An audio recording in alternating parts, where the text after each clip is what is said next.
হবে কারণ হলো এখানে মুফসিবি আছে হুজুর আছে তিনটা এটা আমরা লেভেল লইছে যে আমরা রব্বুল আলামিন বলছে আউযু বিল্লাহি মিনাশ শাইতানির রাজিম উদউ ইলা সাবিল রাব্বিকা ভাই উদউ ইলা কিসের সিগা আমল তারপরে আল্লাহ যদি কোনো কথা বলে তো মনোযোগ সহকারে শুনুন কথা কিন্তু বেশি কিটা কালকে মাগরিব থেকে শুরু করি 11টা পর্যন্ত তো কথা বলা হয়ে গেছে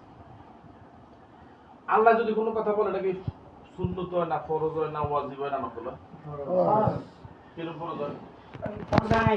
একটা ঘটনা বলি বুঝতে সহজ হয়েছে তখন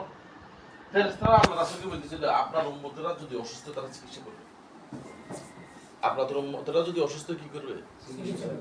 এবং তাদের যদি অপারেশন প্রয়োজন হয় তাহলে তারা অপারেশন করবে এই কথাটা কে বলতেছে এটা আল্লাহ বলে দেন রাসূল তোমার উম্মতেরা অসুস্থ হলে তারা চিকিৎসা করাবে তাদের যদি অপারেশন প্রয়োজন হয় তারা অপারেশন করাবে এটা আল্লাহ বলেন